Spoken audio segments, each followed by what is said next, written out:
Hello, and welcome to a very special episode of the Computer Game Show. My name's David Turner. I'm here with Matt Murray. Hello. Sean Bell. Hello. James Farley. Hello. And Iain Lee. Hello. It's like university challenge, but for people who aren't bright enough to go to university. I'm talking about myself. I'm being very I'm going to stop. Yes, Matt was the only one. Wasn't Matt the only one that went to university out of all of us? Excuse me. Oh no, Sean, you did as well, right? Yeah, but don't ask me what my degree was in, because we'll. Mine was performing arts. I did go to a university. Someone made a very trolling video of me the other day, calling me a white supremacist and a coke addict. Okay. All right. And you prefer Pepsi. One of the points was he went to university to study performing arts, but before that it was a polytechnic. Oh no. That was the dig. Wow. Right. So why is this episode of the Computer Game Show special? Well, firstly, it's live. So if you're listening to on the podcast, this is a live show that we're doing on Twitch. We are going to be watching Fun Candy and talking over it, which is a documentary from the year 2000 that Iain, you hosted. I did host. Can I just go and close my curtains? They're bleaching out the picture. Hang on a second. I think he's worried because me and Sean are in the dark. Oh my god! Terms of service, guy. That's us off air. Oh my god! Sorry, guys. Look, a little bit. this is not right. I mean, Iain, this is not right. I'm actually wearing trousers this time. Unbelievable. Oh, I thought that was. Well done. Yeah. I thought that was the way you guys worked. If you want to know why that, if you're listening to the podcast, you want to know why that's so funny, you can go and check this episode out on YouTube, probably very soon. So go over to our YouTube channel. But we are going to watch Fun Candy. We're going to talk all over it. Iain, I've got a few questions before we get going.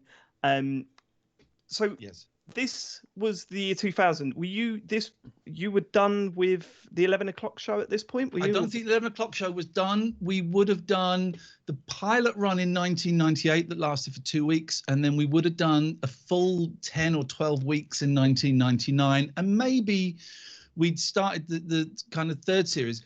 But this was a time when, if you'd been on Channel 4, they were throwing money at you to do documentaries. And around about just before this, I think Angus Deaton had done one called Looking for God or something.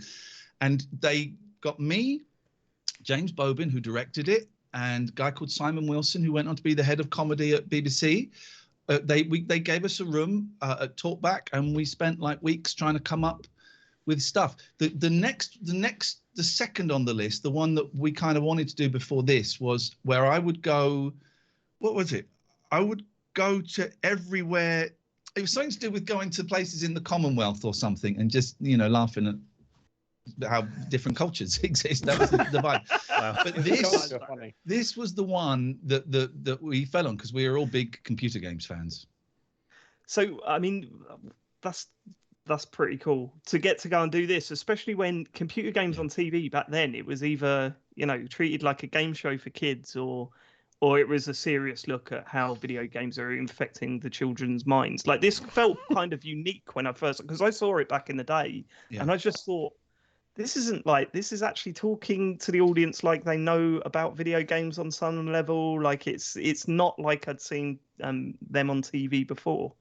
I've only done 3 things in a 23-year career that I'm proud of, and this is one of them, although it's flawed, but this is one of them.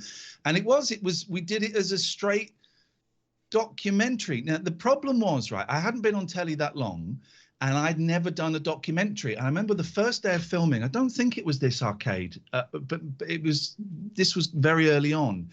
And, James Bobin is now a great director. He directed the Muppet movie and the Dora the Explorer movie and all these big stuff. And I just didn't know how to do like a documentary voice. I had my sarcastic voice for the 11 o'clock show. And you see that kind of pop up in it when I play some of the people. I got a lot of flack for that. And I just kept doing it. And they just kept going, no, that's not it. That's not it. And he said, just imagine what a documentary sounds like.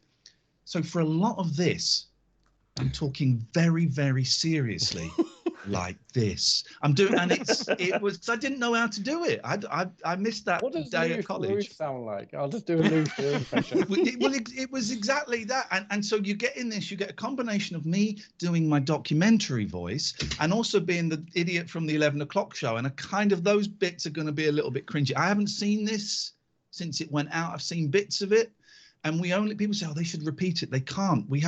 There's like loads of clips in there that we only licensed to use 3 times, so it could only be aired 3 times, and then it they couldn't ever show it again. So we're breaking the law now. I was going to say, yeah, we're going to get done. I think wasn't it released on DVD at some point? Because when we were looking for clips of this, there was a DVD rip of it. Hooky version? No, as far as I've never seen it. No, it didn't get a legit release on DVD. All right. Well, we will start the investigation shortly.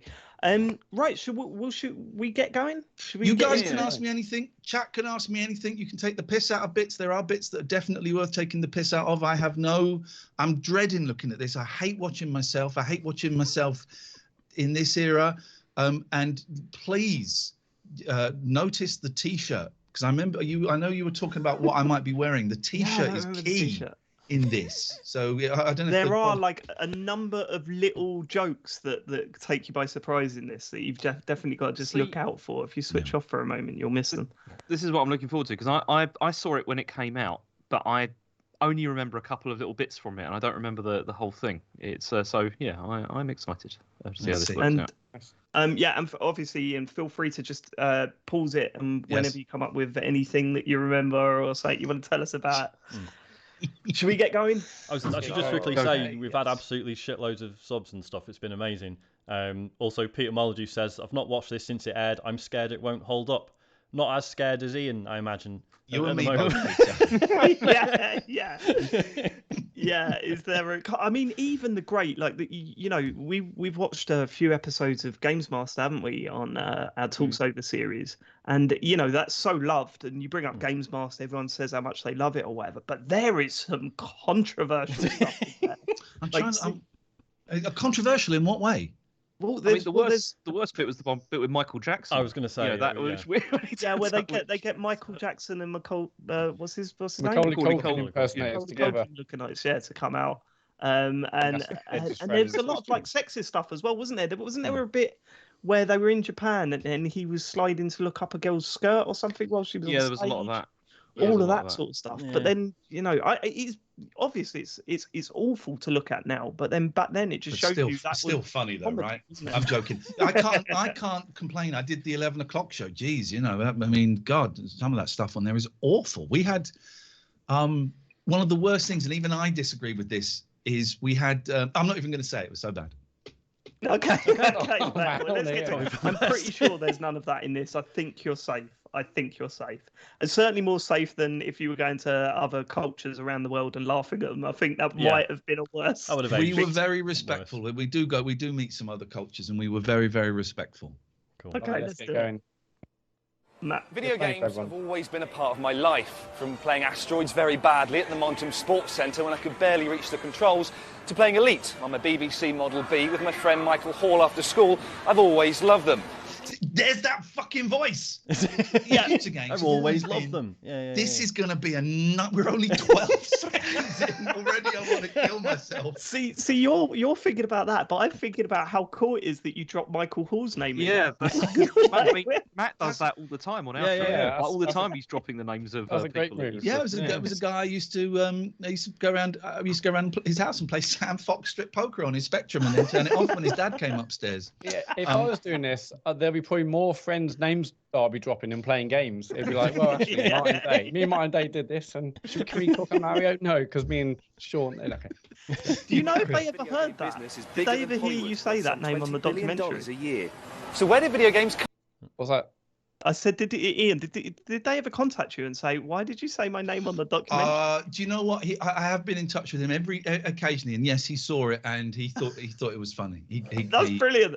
He got it. I did once when I did a TV show called Thumb Bandits that was awful, and I thought that's what you wanted to watch, and I was terrified. And I did say something very rude. In fact, I think I used I might have used what is now considered to be a racial slur. kind of was at the about a kid at school, and Channel 4 got in touch and said, "Is that a real person? We've had illegals on, and we need to know if it's a real person." I went, "No." Oh, you sure? No, it's not. And it was a real person, and it was a really horrible thing to say. Oh my. Very different about it. You should see what I say about you, David Turners. Oh, you do. I do. I see it every day. Yeah. Right, go on. Come from? And how did they manage to take over the world? How did we get to this? From this. That's good. Are we going to get done? This is good. I've forgotten this. Look. No. Well, I'll put an email cool. seconds after. Whose idea was this? This is really good. Had you ever done this before? Like, did you have experience with painting walls? I had never painted a wall before. This was fun because I got to paint this. Right now, if I turn the volume down on this, will it turn it down for everyone? Because I can't hear what you're saying. No, it's fine. Oh no, yeah, don't worry, yeah. Oh right, okay. Exactly what was going on. I had never painted the wall before. This is all James Bobin's idea, who was brilliant. I had no idea what this was, and yeah, we painted a wall. Let's play. Let's play. Let's enjoy it. Let's enjoy it.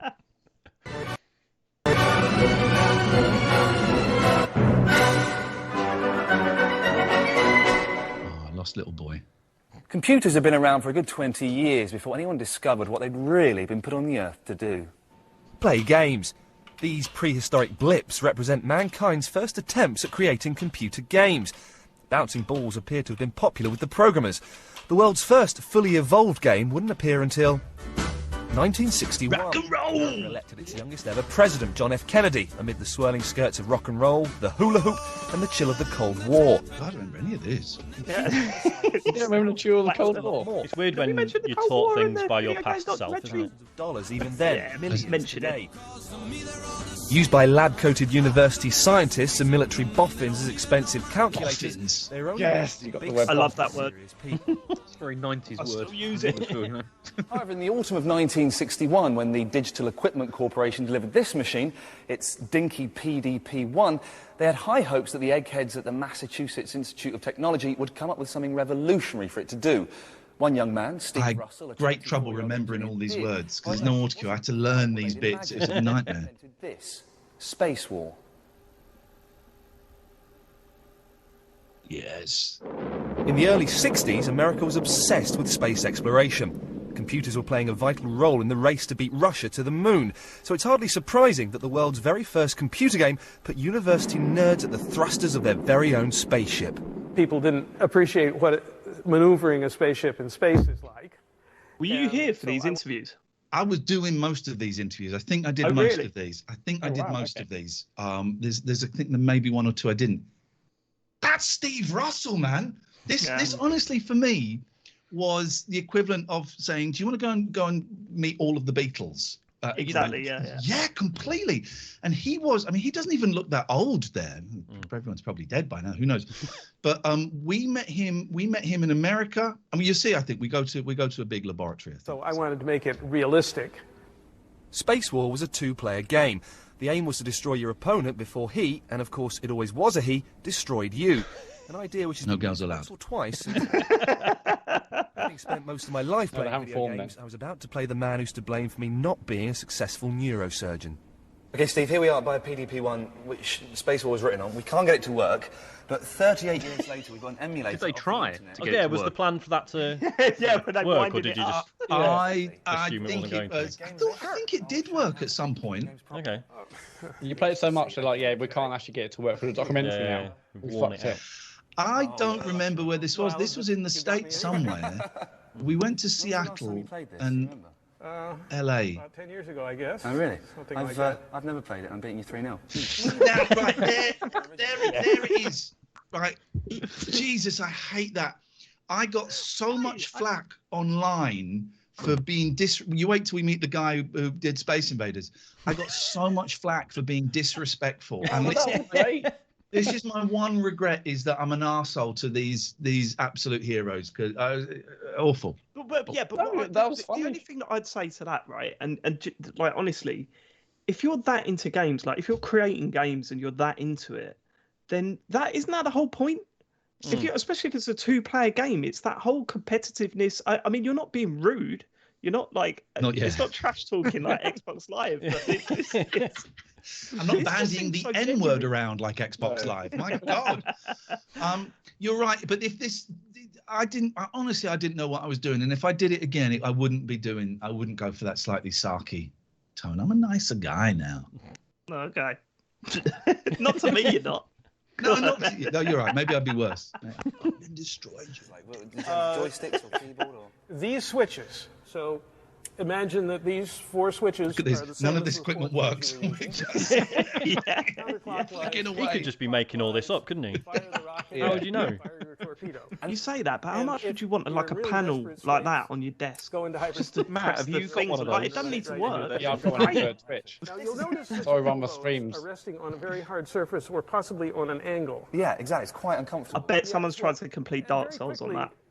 Guarantee. It turns out the PDT-1 could have special purpose With a dance hardware mat wired into it. attached somehow. And so one of the first things that happened was everybody made buttons. So they're like the first sort of joypads that you get now. Yeah, they were just 4 buttons. All right. You would prepare. Okay. Sorry. Trying to start a conversation. No? Where would this be kept in the machine? Is there a sort of section where it was hidden away, or? Well, He didn't want any of your nonsense there. No, he didn't. This is clearly after the 3-0 comment. The point you were making was valid. Like, yeah, and he just That's a totally. good question. No, it's just 4 buttons. You may not remember, but was that pre or post 3-0 drubbing of his own video? That would have been all the talky bits were probably pre, and then we would have finished and done the game. I think. Oh, right. So so the Saki comment was warranted after he mugged you off there. Yeah. He fucking deserved it. Yeah. Frequently there was a thing taped onto the console or a loose container. There might be something in here. Going to his locker. Might be something in here, like he's not checking it every day. Look how easily he opened that panel. Space War That's your from actual the Digital Equipment Users Group. What's a coincidence? This is what. Still waiting for that. Got distributed with Oh look, and here's a magazine with me on the cover. It's just in here. Just put that down there. Island cabinet. 64 or something. It's the same sort of thing. Slightly higher premium. Yeah, it's slightly. When did you realise? Was there at some point in the 60s or 70s you went? But what's nice about this is, if this was like a documentary now, we'd have gone by him 3 minutes ago. Yeah. You know, this is not the most exciting part of the story, but he's getting a good old crack at the whip. Not only that, we joke, but he genuinely looks happy that you're all there talking to him. Everyone was thrilled. Yeah. Everyone was I went thrilled. back to pick up some stuff, and lo and behold, Apart there from were a the couple of Pac-Man guys who were guy. playing pinball. Oh, and the Defender guy. The Defender guy was so grumpy. The PDP-1, and I said, "Oh, it's Is that really Eugene such a Jarvis? pinball machine." I think it is. Because the first time I'd ever driven an automatic car, it was a bloody nightmare. And doing automatic left-hand drive, doing pieces to camera, it was awful, horrendous. And so you are actually driving. You're not on a trailer. I am driving, and it was terrifying. I wasn't allowed to. I got quite into it, but then I wasn't allowed to drive when we weren't filming. And they said it was for insurance. I think it's because they thought I was shit. I do look. When he first got that car, it didn't have a roof, Matt. It had a roof. It went under a bridge. Now we know that Nolan is problematic. Yes. We do. Yeah. It was. This was in England, I think. I Actually, can we did remember this. when we wanted to put in such things as health coverage. Health. It says how. Is that a Yeah, I bust of can't stop himself? looking at the bust behind. I seem to remember that being in like a. It was. like I don't know where that was. It was in London. That's not his bust. That's a shame. That's a shame. As a result, we had. I mean, he's problematic, and there's no but. He has a problematic issue. He happened to have spent his university holidays working in a pinball arcade. He realised if you put a video screen in a wooden box, you could make a video game. In 1971, he knocked up the world's first. So's this advert. I mean, that's. Quite frankly, it was a little bit ahead of its time. The public wasn't quite ready for it. All my friends liked it. All my friends were engineers. Engineers Right, may have show liked it, but most of the All my mates liked it, but they're fucking nerds, aren't they? So... looks, Computer Space's fatal flaw. She must be tiny because that's not that big. Yeah, that's one of those miniature consoles. I always humanise it as well. Like, she's obviously turned up for a modelling job or whatever, and they've gone, right, stand next to that. Next to what? I don't think she's next to it. I think What they is it? Doesn't superimposed matter. her. Just Oh, is it a Photoshop? Well, no, not back in those days. Might be. Cut around it. Good point. What Atari What, someone needed was a literally game cut. to get them This started. is before I started using pomade in my hair. Didn't know what I was doing with my hair, so it's very Recruit. flat. Pre-product days. Start with something Yeah. a little You're bit just simpler. walking in the road now. Did they Practice, literally you're gonna just take the car off you? Oh Jesus, we did have to walk in the road. I remember that. We had to keep stopping because it was a road. I'll say this, Yeah. right? that'll happen. Some of Did the take shots, the car off me. some of the shots to camera in this are absolutely fascinating. Like Because they're I'll point weird. out one. I'll point out one that completely blew my mind when I saw it because it makes no sense to me, and I don't think you'll ever see it in a Okay. documentary these days. But Okay. they're crazy. The guy that directed the Muppet movie. Okay, guys. Yes. Yeah. You what are you It's talking about, like David? Ping pong had already been copyrighted, so Bushnell settled for a title Just taken from the standing sound. in the Weirdly middle of close shot. Ball hit the paddle. Incredible. Stop. I fucking hate Pong. No Yeah, hate I'm it. not a fan. Backing, so he used every good, trick is in it? the book to get Al to It make isn't Pong good. as I mean, I know cheap as his possible. historical significance. and Nolan asked me to. He was the nicest man in the world, Al Alcorn. Al Alcorn. Al Alcorn was lovely. Look where we go in a What a name. second. Which I believed, and described this game with he described. He Pong, was really the spot surprised and that we were score making a and film house that and he was sound. going to be in. He didn't get it. He And, didn't it had get to be very why cheap, Oh, wonderful. this was so important. to meet the consumer requirements. Why? And, What was he asking? I went ahead and He did just, it. he just, Now, he it was, never he just occurred to me that kept saying, "I nobody can't from believe that you want to General interview Electric me ever about called video or games." said Well, I bye don't, you know. but I was He was pretty busy thrilled. doing darn thing. Wow. This is his garage. He's lived on this really big hill. There's a giant hamburger there. Let's see. This is math question. This is 28 years old. Wow. There's a picture of two What old is that ladies in the background? Yeah. That's What is Superman. that picture in the Nice. background? making The out. Superman pinball. No, what is that? Not, It not the is, Superman, Superman. yeah, the other one, the picture. There's Superman two old Is one of ladies them dancing. throttling the other? Yeah, Superman pinball and two ladies throttling each other pinball. Yeah. So I'm first. I'm so happy you're doing a documentary about me. Is it about the fetishes about old women attacking each other, or no video games? Is it? Video Superman games. pinball? Oh right, yeah. I'll get the Pong out. Get the Pong out. It looks incredible. Thank you. Does this one still work? I think it does. I hope so. He mean, knew no. I it. think it does. I'm going to play Pong. All night. I bring better bloody work. These are the best bits, aren't they? I had a walking thumb around ring with then. them. This is and stuff. fantastic. I used to It's play it with so- my friend's There you go. Atari at home. It obviously wasn't that Did good. there come a point where you sort of wished it wasn't working? Yeah, I've got to play we Pong did play now, a lot of for Pong. fuck's I'm not a fan of it. Start clicking it. You've beaten me again. Whose idea was it to have these really simple instructions? Because that's basically it, isn't Well, I wrote the instructions, and it was basically Nolan told me that the video game had to have instructions, and I argued with him. I said, if you have to have instructions, then the game's no good if you have to read the instructions and play the games. But he prevailed. He insisted, so I thought 3 would be a good number of instructions. Right, is no one the T-shirt, guys? Oh, sorry, I yeah. haven't. I can't read it. What's it say? Oh, 10 it's basic, isn't it? C64. 10 for Ian basic. is skill. Is 20 that go what to it 10. Oh, Yes. that one, that's Amazing. great. Sorry, it's like it's 480p over here, so it's very hard to read. And it's Oh, got the little cursor at the bottom. That's Spectrum font. Oh, is it Oh, Spectrum? Oh, I thought it was C60. Well, we're enemies now. Sorry. Okay. Did you ask who the person was in the background ruining the shot? Yeah, who's wandering around in the background? Gosh, look at that. What is that? Instructions. Oh, God, look. Yeah, there they are. Yeah, Wandering look, around. I'm we gonna go. rewind.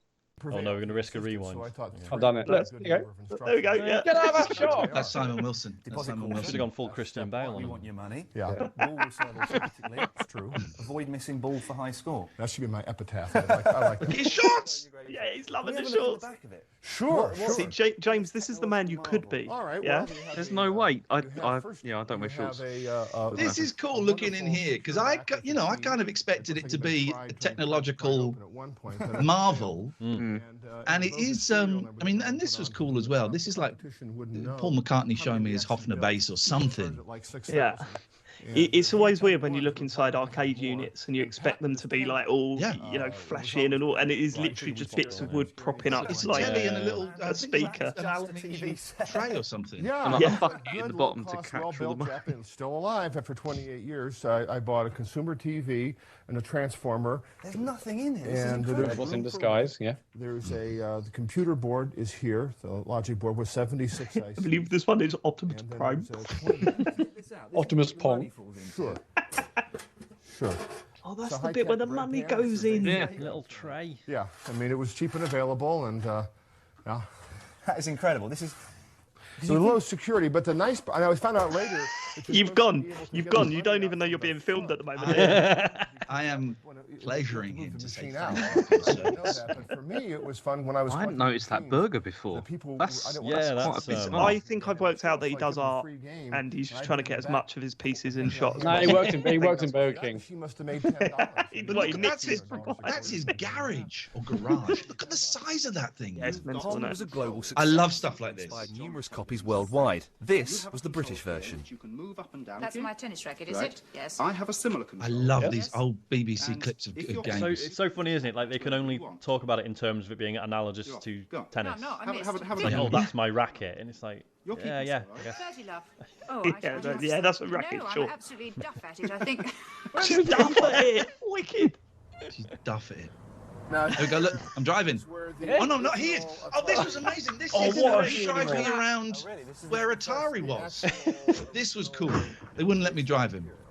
Which this building here? No. That is funny. Oh yes, I was going to say it's quite mad. Since that first shot, they've not let you drive since. That's it. It's just driving you. It's kind of a small, dingy little place. Well, once we got going, we busted the wall and moved in next door, and then when we got too big, within like 4 months, we were over in the Martin Boulevard. He's so excited that you're there, isn't he? He was thrilled, absolutely thrilled. I don't think anyone had interviewed him for years. Yeah, you could tell. Oh, the Who. Oh, great! We're definitely getting pulled from YouTube. Quarters in Al's bread tin, it went on to become the Microsoft of the 1970s. Why we'd have the Who playing? There's not really any. And in 1977, Warner Brothers bought Nolan Bushnell Half the budget went on licensing these tracks. I think it did. Cost them some The stock $13 footage million. cost a fortune. That was the thing. Really? When did Nolan leave Atari? Oh, it was a bit of a late break there. Atari, after Warner bought us, I think he did it. I don't know if it's in here. He did talk to me about how they all just got really high all the time. Or 80. I don't know if we left that money in. did you get? Oh, we've heard stories like that. They've been in I've read books about how they used to get stoned all the time. Me personally, I had 10% of the company, but Warner was very clever. They didn't want to give us all the money. There was nobody in the company over 30 years old, and they were in those days. That was a vast sum of money, and they thought we would just go off to the beach and never come back. So they doled the money out in little bits to us to keep us, because we thought we were so immature, and we did. I was proud of our immaturity. And so that actually helped. I was proud of it. No, they were absolutely right. We would have just spun it all out the wall. No. Gone to the beach, David. Gone to the beach. This is it, right? Okay, so this is one of them. I think it might be the one after this. But the whole talking to camera section is done in this car park. It's later on. We did move to Japan. You understand why we're there, right? That was pretty impressive. That was pretty impressive, to be fair.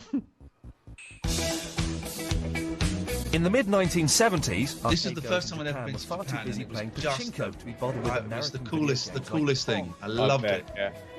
I've never been. Has anyone else been here? I've been here, James, but I've never been to Japan. I've been to Japan. Yeah. You said when I sent you that video, you were like, it's the first time you've ever seen me looking happy. It was. Oh god, we've got these great photos that James won't let us put on the internet of him standing in places in Japan with the weirdest thing I've ever seen. James smiling like I've never seen him. Doesn't do it often. And he's like, what was the one? Weren't you standing next to Woody? No, that was in China. That was in in China. Yeah, I think you're getting the words mixed up. Woody was involved. It was the same trip. It was the same trip. That is to be fair. Japan is amazing. I've been a couple of times, 3 times maybe, and the last time I went with my when I proposed to my now ex-wife. There's a whole story for you. We got the flight and we landed and we got to the hotel and then we got a cab and we went to the big computer game show that they have over there. I can't remember what it is. The computer game show. Is that yeah, it was us. It was us. Came to see us, yeah. I went and raided you. No, you have a big, massive show, and we went, and we'd been on like a plane for 20 hours because I think we had to stop somewhere, and we were like off our faces just with jet lag, and it was this, this thing, and I remember someone recognized me. The guy running the Avatar game stall recognized me and made me play the Avatar game for like 20 minutes, and it was shit, man. And I was like tripping because I was so tired, and but I couldn't say, okay, I'm gonna go now because your game isn't very. I had to play Avatar. Nice. Yeah, I remember we played that demo, didn't we? At EGX match, remember? And it was, I remember getting hold of the controller and just going, I don't know what I'm supposed to do. I don't even know what I'm supposed to do. Yeah, it was terrible. A game that seemed to have addicted an entire nation, Pachinko involved some ball bearings dropping and you turning a thing, or something like that. They love Pachinko. They still love Pachinko. It's crazy to watch. These people just have like boxes of ball bearings piled up. It's better than the fucking slot machine things we've got over here. Yeah. They're rubbish compared to this. Invader, or as more commonly known, Space Invaders. I should say, Little Chod has asked. little windy pops there, if you notice. Chod has asked, did the T-shirt get washed between the States and Japan? We had stunt T-shirts. I think we had 5 or 6. We had a load of them. Cool. We had a load of the T-shirts that we could wash. Yeah. So, Did you try and sell them at any point? No. One of the guests coming up was desperate to get one, and we like, no, you can't have it. But no, I haven't got any. I kept a couple for ages. I lost them now. You got to give Scott a call. You got to get them up. What the hell's going on? Space Invaders took Japan by storm. It combined the space theme of Western arcade games with a classic plot from Japanese creature feature B-movies. Overnight, Japan came to a standstill, or rather a sit-still. The only time anyone in Tokyo stood up was to hit the dance floor when the cash-in single Disco Invader was playing on the jukebox. Yes, man. Yes, look at that. Nice. There we go. I love it. Invaders was a great balanced game between risk and reward. I mean, in order to shoot the aliens, you had to move out from behind the bunkers because they were dropping stuff on you, and so it was this constant hit or be hit. This is nice how we give the credits for each. Look at there he is, man. From an American game called Breakout.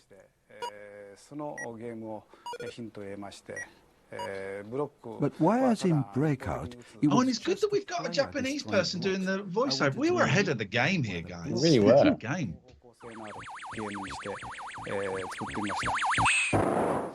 Invaders' success was due to several new ideas which would set the benchmark for all future video games, such as the concept of a high score, the idea of progress in destroying successive waves. Perhaps most importantly, Invaders was the first video game to feature fully animated characters. The Invaders seemed real. People could believe... Right. Now, if you notice on my chest, right, there's like a little kind of, you can see a little bump under there. That's the microphone, right? Yeah. And that microphone... they had to, they didn't want it to see. Look at my collarbones. They didn't want you to see it, so it was stuck to my chest with like gaffer tape, right? Yeah. And I got slightly hairy chest. And the Japanese film crew that we had pickup crew everywhere we went. They were pissing themselves with laughter every time I had to lift it up and rip it off because they didn't have hairy. These guys didn't have hairy chests, and they thought it was the funniest thing. I'd go. That's yeah. Am I talk? How? Because I could do this until like 1 o'clock in the morning. I should shut up. Let's shut up. No. I mean, we're already like a third of the way through. This is really good. We want to hear as much as we possibly can. Okay, all right. They were really saving the Earth. Space Invaders was a worldwide hit. Oh. Oh yeah. Yeah. Very clever. What a gag. Invaders became a victim. That was pretty funny, actually. Politicians declaring it a menace to Japanese society. Children started staying out all night playing Space Invaders. Oh. There was even I don't know if I was there. I don't remember this guy. Because her parents wanted to stop her playing Invaders. 6 months. So were some of these interviews done when you were not in Japan and then sent over by the pickup crew? Or no, we did it all. Do you know, I think there may be a chance that I did do that interview, or James might have done it. We were only in Japan for a really short time, maybe 4 or 5 days, and I'm going to be honest. I was really pissed for some of it. So I don't remember that. I don't remember that interview, guys. No idea who he is. After its release, the police ordered arcade owners to restrict their opening hours and declared a curfew. I miss proper arcades like that, though. Mm-hmm. Oh, beautiful. The Japanese arcades are incredible. They're the best fun. I didn't fancy my chances against the man who designed it, especially in a tough away game in Tokyo. Is this your original book that you used when you were designing Space Invaders? Oh, this is great. This is really good, yeah. Oh, wow. Look at that, man. Yeah, I know. Where did you get the idea for these from? Did your kid draw these? Oh no, wait. He's a great. Matt, really show some respect, yeah. On the fly. This is Space Invaders. Some of these look more Keep like, on doodling. That looks like a crab. Looks like a jellyfish, more like animals you see on this planet, as opposed to aliens. Was we had a translator, obviously, didn't understand what I was saying. It would be rude if he was listening, understanding my questions in English and just doing it in Japanese. In Japanese, yeah. We had a very nice young woman, I seem to remember, who took us around. I can't remember her name. Where are you, though? His offices? It would be a great honor. It looks like a clothing. Looks like a clothing company. It does look like a fabric thing. We're just going to pop into Burton's and interview the space. Oh, there's a cheat. He tells me to cheat. It's that music. Dum, dum, dum, dum, dum, dum. I love these bits. Because I obviously there wasn't that many documentaries about interviewing these people at the time, and I genuinely think they sit there. I might be wrong, right? But I genuinely think that they're sitting there enjoying playing their game. Oh God. I think this was before. This was like the first one of these, certainly in the UK, and I think worldwide, that kind of went in this detail and paid this much respect to everyone. Yeah. And I would guess, I've not seen any recent documentaries, I would guess they're perhaps a little bit bored of doing this now, but this was the first time I think he'd been asked to play games. And also the fact as well that we were from the UK going to America and Japan, that kind of gave it a bit, oh crap, people are coming from abroad to to do this. This isn't like a homebrew thing. This is this is the UK. Proper. Yeah. Rubbish. Yeah, take your jacket off, of course. You should have upped the game. You should have taken your t-shirt off then. Yeah. The concentration. Look at that. Look at that face. The Nagoya method. What's that? Nagoya method is a cheat that comes from Nagoya. Yes, I beat you by 10 points. I actually beat the man who wrote Space Invaders by 10 points. Easy. Don't say wrote. That's not good. That's disrespectful. Wicked skills. Wicked skills. I mean, what came after this in TV? I think that's quite tame, right? Yeah. You're going to be in trouble here. Ah, so when they get to the very, very bottom, they can't fire at you. I like it. I like your style. You've got to be quick, though. Thank you very much for letting me play this with you. It's been a great honour. It's been a pleasure to meet you. Thank you very, very much. I won't try and say anything in Japanese because I can't be bothered. I was going to say, it's really convincingly sort of conversational considering it must have all been through an interpreter.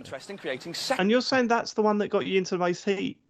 No, I think it's the Mario stuff. Right, okay, yeah. I thought that. Yeah, I thought it might be that. But again, I think, considering stuff that we've seen since then, I think this is nothing. Second generation games, one result of which was the release of a game that was within a year to replace Invaders as the most popular cabinet in the arcade. Can't stop thinking about that microphone being taken.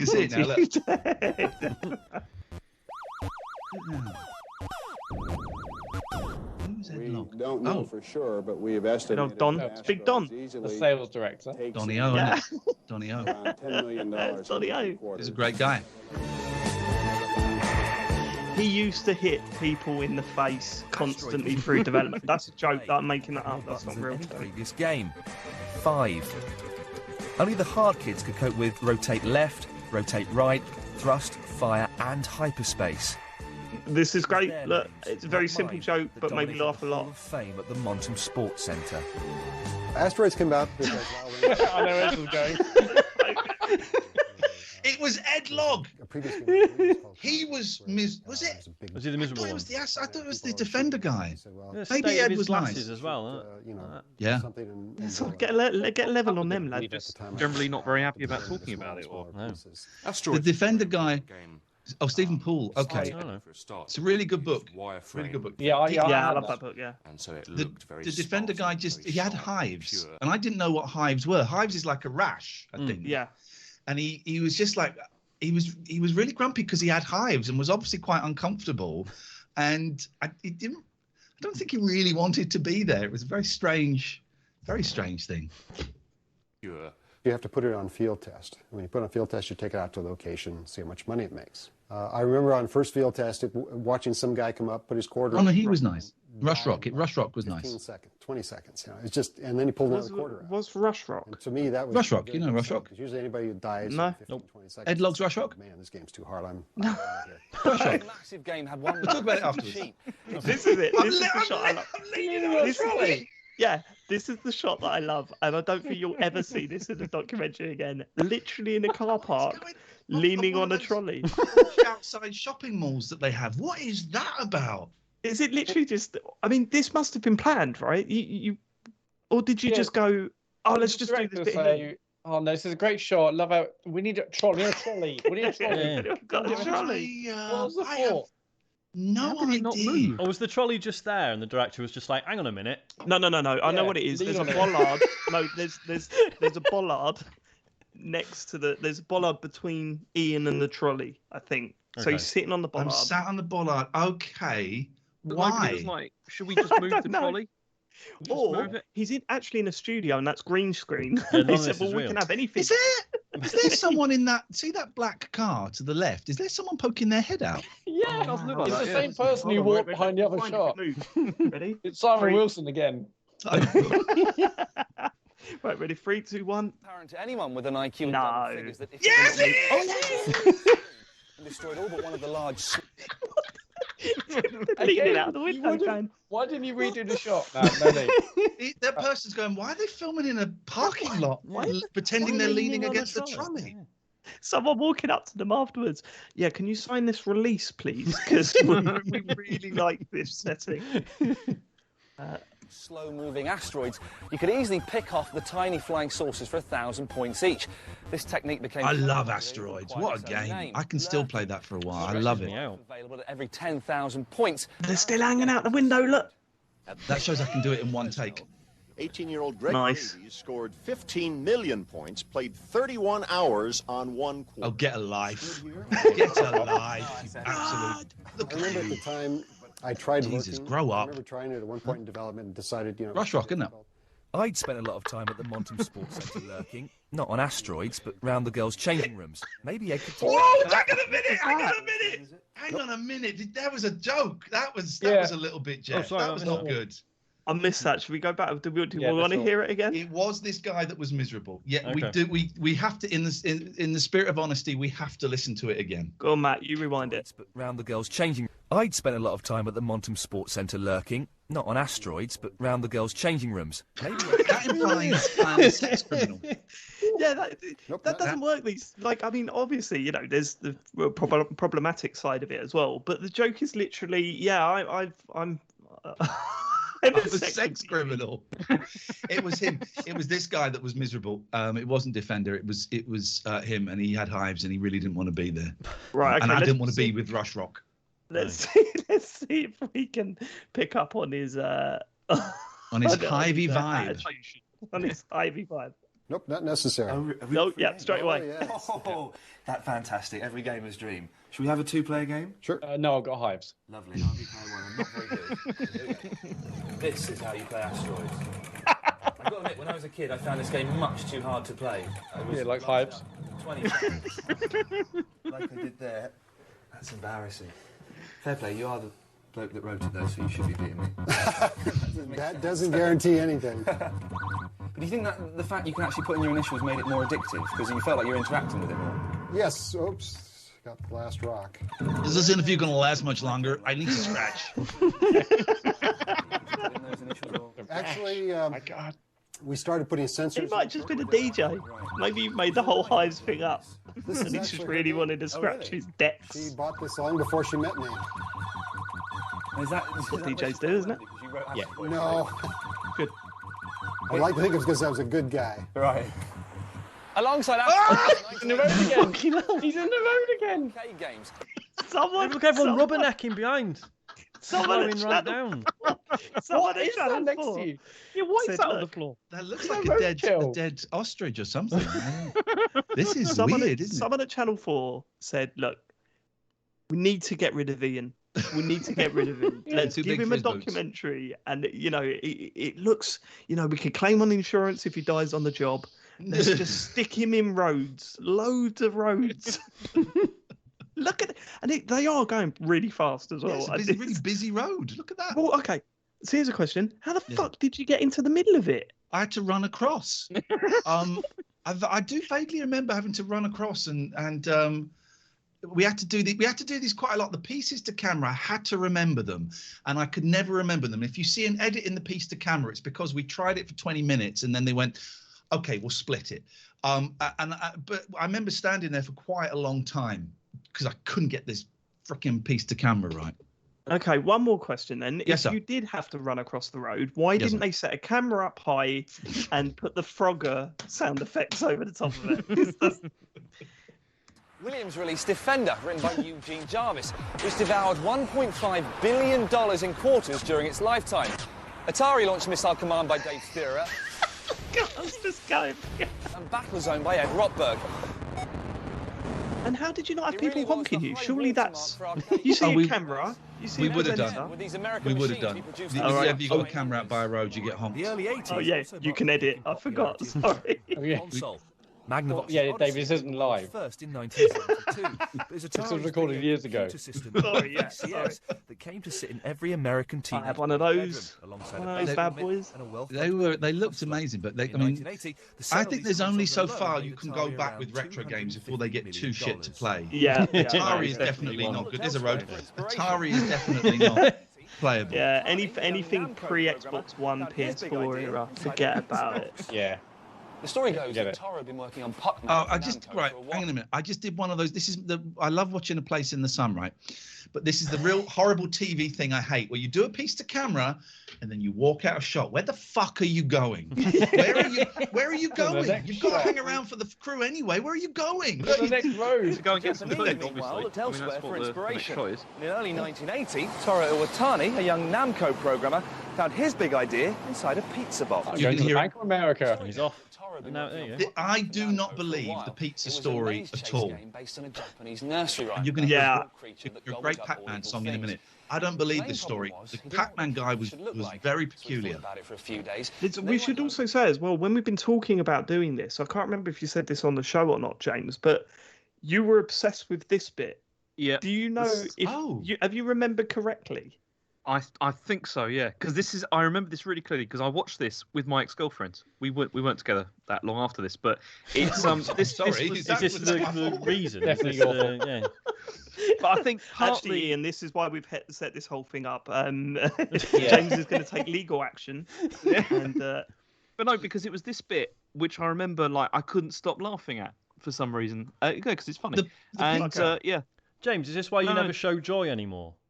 Because you use it all up during this scene. Partly that. I don't know which bit you're laughing. What the Pac-Man thing or the? Yeah. It's the way you say it is very funny. It's right. just go on. Get ready, everyone, for big laughs. Looked down, and staring back up at him was a side-on round head with an open mouth. The perfect shape. Do not believe this story at all. It's a nice pizza. Eating. Cold. It was. Yeah, I like that. I like that. This was the first time I am so good at Pac-Man still. If you go to an arcade where you can win tokens on Pac-Man, I'm getting the 1,000, the 2,000 tokens. You've got a Nintendo Switch, right? Yes, mate.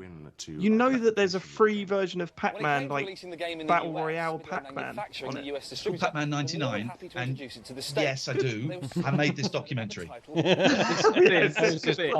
we go. This is the bit. Pac-Man. It only had we missed it. Joystick. Oh no, we'll go back. Slightly concerned about the title Pac-Man. The name was thus changed into the less easy to alter into a rude word title, Pac-Man. It only had. No, I've misremembered this or something. I'm sure that you made a deal out of that. Your whole mate, you the ex, you didn't watch this with a girlfriend at all. I thought did we you, James? drew the line, so it said Pac-Man. That's what I mean. And I swear that you just went like you suddenly just went Pac-Man like that or Fuckman or something like that. I can't remember. It's. I think we did. Here we go. Here's the thing. This is not the complete version. This is the version on E4 by the logo. They must have edited it. They must have edited that out. I'm sure We need a director's cut. What happened? What happened, James? No, it was like you like rubbed off the side or something like that, and then you sort of said "fuck man" or something like that, and it really tickled me. Isn't that funny? Well, listen, if we stop, if you give me 20 minutes, I can hook up my VHS because I think I have the original version on VHS somewhere. Okay, we'll start this again. Everyone, turn off the stream and isn't that funny? Yeah, you're absolutely right, James. I do remember drawing the line with the P to change it to an F. Yeah. It was very funny. Two hands. It's too funny for E4. Yeah. Been at the right time at the right place. In the US, the game initially received a lukewarm reception, being written off as too cute. On general release, now this was cool, right? Because to get this interview, we had to go and meet the head of Namco, right? This old Japanese dude. And whenever we had a few meetings in Japan, and there would always be loads of people there. There'd be like 2 or 3 translators. And we met this old guy, I can't remember his name, I swear there were about 15 people in the room, and it was all very formal. Everyone else was in suits. I was wearing that fucking t-shirt, and there was lots of bowing and stuff. And we basically had to convince him that it was like an audition. We had to convince him we were legit. And I remember he gave me a gift, and oh God, I wish I had it. It was the PS1 version of a game. I think it was called Pac-Land. Yeah, the 3D one. Yeah. Yeah. And it was the head of Namco signed it for me. Wow. Don't have it anymore. I don't want to break this to you, Ian, but there's something even worse later on that I think you should regret even more than that. Okay. You could have. It's I know. Okay, well, I know. I'll save it. I'm aware of that. Yeah. Yeah. Girls. Women are insane about girls. Men like the sports games, the action. Why do girls like it, Michael? Women like the Predator games. So what? What? All right. Here we go. In those days, most video games were very violent. This is great. And the amusement centers were full of boys. So I thought I'd invent a game What do girls for like? girls. What do they like? I asked myself, what are girls interested in? One word left out. Eating. I've heard this story before. I've heard that story before. Oh my God. Wow.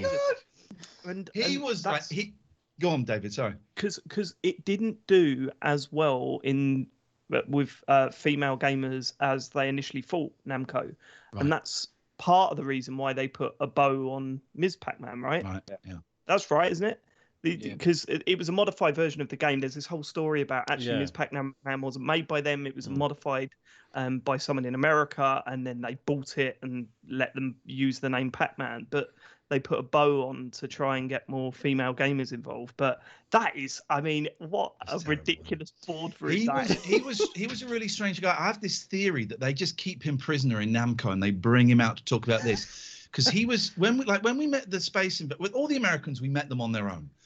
The Space Invader guy, I don't remember anyone else being there, but with this guy, there were about 6 people in suits all around him. All I'm not convinced. He spoke in Japanese, and I don't think the answers we were getting are what he was saying. He was very sweaty. And I just felt like he'd been held prisoner. I didn't buy that whole pizza stuff at all. I think that was just the line they had, and it's like, hey, this is a great story. And I felt sorry for this guy. And I think with a lot of these people as well, he didn't get rich from it because he got like a bonus, but Namco owned it. So Namco got rich. He probably got, you know, like $1,000 bonus or something. But he was a nice guy. But I really wanted to say to him, look, just blink twice if you want us to take you home with us. Did you get the feeling then that they were trying to sort of like restrict access? You know, to like Namco were, yeah. Namco was very controlling. Everywhere else was brilliant. Namco was really. We had to do that shot with Pac-Man in the background. We had. I remember we had to do that, and they checked everything. They vetted everything. Yeah, you were trying to do this in a road, weren't you? But they were having none of it. What's this building? What is this? I think that's a Namco arcade. Yeah, we had to drive out of Tokyo to a big old Namco arcade. Oh, wow. That's what that was. It's where Pac-Man lives. It's his house. Yeah, because had that magic. It's weird that Pac-Man would just stand behind you like that like, the whole time. I didn't know he was there. Didn't know he was there. Pac-Man has become a national phenomenon. This song is great. The most popular. I've not been able to find this song since. Shazam it. Oh, we can Shazam it, can't we? I mean, I'm sure the YouTube, algorithms will point out to it. It's driving me crazy. I got Pac-Man fever. Pac-Man fever. Do you remember the Pac-Man cartoon? The original Pac-Man cartoon series? And do you remember what they used to call Pac-Man in it? No. They called. I think I know where you're going because they released a copycat game with the same name that has been stripped from history. Yeah, what did they used to call? Yeah, I can't say it. It's no, I know, it's, they used to shorten Pac-Man and they used to shorten Pac-Man and add a little bit on the end, which is now right. We know it as the P word. Right. And they would call him that. Gee, you know. But I think obviously because it was. It was made where that word wasn't really used much, whereas over here suggesting Pac-Man was racist. I mean, I don't know. But it was sexist. Yeah, obviously. Yeah, but I remember seeing it as a kid. Yeah, of course it wasn't a word there, but I remember seeing it as a kid and going, "What the? You can't call him that." I remember seeing the copycat video game from America as well, and seeing that title and just going, "Fuck! How have they done that?" But obviously. I don't know about him. Somebody just. How did you get this interview? Yeah, this is amazing. Somebody told me that it was a round thing that gobbled up money. I thought that was Tip O'Neill. Oh. So we're in the Pac-Man Hall of Fame. Pac-Man's everywhere. Should we have one separate game each? You go first. Do you want to go first? Was he still sweating at this stage? Very sweaty. Very sweaty. Yeah. Can you see rewind that a little bit, Matt? One gesture. You can see a shadow of a gun being pointed at his back on the right side there. Watch. Look. Very sweaty. I mean, he was a really nice guy, really lovely guy, but he was shit at Pac-Man. 630 points. That's rubbish. That is... You find out that in Japanese they keep on saying he's not really the guy. He's not really the guy. It's no. He's dead in the eyes. I'm so good at Pac-Man. The one thing my kids are proud of these days. Yeah, I can see why girls would like this. It's still so good. But out of all of those arcade games back then, that is still I one love of the it. best. I cannot walk past a Pac-Man machine. I love it. Where did the sound come from? ね、食べるときに日本ではパクパクと言います。ワカワカじゃなくてパクパクパクパク。Ah, pack, pack, pack. Yeah. Doesn't really answer the question, does it? No. That was, where does it sound come from? Pack, waka waka. Well, it is waka waka, but he says it's... Oh. Pac. Did it make lots of money? Oh, yeah. Here we go. Right, let's what that's at 6 billion yen. I didn't see a cent of that. Oh my god, that must be awful. Knowing that he didn't make a penny from it and he's pointing at a news story saying how much they made from it. Mm. Oh, But what about the UK? God, doesn't that look fucking depressing after everything we've seen? Oh, this is Matt Smith. Oh, cool. This is Liverpool. This is Liverpool. Thrive for a while. But when it came to writing our own software, a few Fred Harris-inspired boffins aside, nothing much was nice going references on. in there. We Fred really didn't Harris. seem to be that computer literate. Right. What's this? That's the printer. And then we don't show a clip of Fred Harris. Change. Thanks. That's a funny clip. Clive Sinclair. His dream. Oh God, we went and interviewed him, didn't we? Made by Sinclair, hopefully. The spectrum, of course, was always black. This is his penthouse apartment near King's Cross. It was the millionth. Wow. Made at Dundee. Indeed, the millionth made at What a all. voice. They made them all in there. Hang on a second. Yeah. Hang on a second. He tries to say the millionth one, and he says the million-onth. That's sorry. I love stuff like that. He goes the million-onth. Sinclair, hopefully. So he's not that clever. The spectrum, of course, was always black. But this one was white because it was the millionth one made at Dundee. Indeed, the millionth made at all. He just did it then. Yeah, he just did it, and you talked over it, Sean. Made at all because they made them all in those days. So that was the 1 millionth spectrum ever made. We missed it. It's not that important. O levels. All that we actually learnt was how to play games. Our really He sad got friends pissed even off that wrote their people were own. writing games for it, wasn't it? To start with. Teenage Did he? Yeah, he was never happy about that because it was always the whole thing about this is an educational tool. You know, people could learn. Okay. God, we were there for ages, and that's all we used. That's It was interesting. led by a generation of acne-ridden, wispy. Well, no, probably E4 cut half of it out. Maybe. their I'll own have, games, to dig out, because unlike I'll have to consoles, dig out my VHS a bit then. Mine must be. Oh, attacking me, Ah, camels. Jesus. Classic. even if they were. Why as is he brothers, sitting like that's rubber really weird? keyboard of the Sinclair Spectrum. What? Go on, that's how you stream. Massive because of the first That's his time computer there was corner. a really relatively powerful. Where is Stephen Paul? That's not his house, I assume. No, that was like a big library somewhere in like, there's like the British Library or something like that. They never worked, but it was fun for a while. And Yeah, I used to love his column in Edge in his book. Yeah, his column in Edge Where he is now? was a do highlight. it in your bedroom all yourself over He a was a couple really of nice months. guy. He And some comes people across a made little lot of money brusque, but I remember him being very friendly. Here we go. Okay, yeah, Ooh, this there's is some noises, this aren't is the moment we were. No one knew where Matt Smith was, right? No one knew. This is before he was doing the rounds and stuff. No one knew where he was, and the scream of joy when Simon Wilson put the phone down in the office and went, I think I found Matt Smith. It was incredible. And Matt Smith was so lovely, right? But he made £250,000 off this. Maybe we say this, I don't know. And he spent it all on LSD. And it shows he was a little bit frazzled, and he lived in Holland for years, like in a fish factory or something. He worked in a fish factory. And I asked him a question. This isn't in it. And he sort of paused and he just went, I'm sorry, can you ask me that again? I was thinking of the answer in Dutch. That's kind of where we were. I mean, a real lovely guy. He loved my T-shirt, and he wanted one of the T-shirts. He wanted a T-shirt. See, because I was going to ask about this interview, because Yes. obviously, as you say, you can tell he's a little bit frazzled, and we'll get to it in a sec. But did you find it hard? Because you just seem, in fact, actually, you seemed like really relaxed in this, and that you were totally fine with it. And I imagine it was quite hard to. It was. Build Here's the thing. At the time, we were probably laughing a little bit in a kind of mean, kind of oh god, look at the state of this kind of thing. Possibly a little bit, but also we were really, really in awe. You know, we were really excited because this was like an exclusive, and we had found him. Some people say, I remember someone asking if it was his bedroom, and of course it's not his bedroom. We rented a bedroom in a woman's house and made it look like the 80s. It was a tough interview because we kind of had to nudge him along a bit. You know, but what a lovely man. You say you were probably laughing at him. That genuinely doesn't come across in this. Like, because as I said, I watched it a couple of weeks ago. But I'm surprised it's not his bedroom, because if you've rented a place, then you've really done him badly here, because you just did stitch him up. The room behind him. Because one of my first thoughts when I was watching it was, why didn't he tidy up?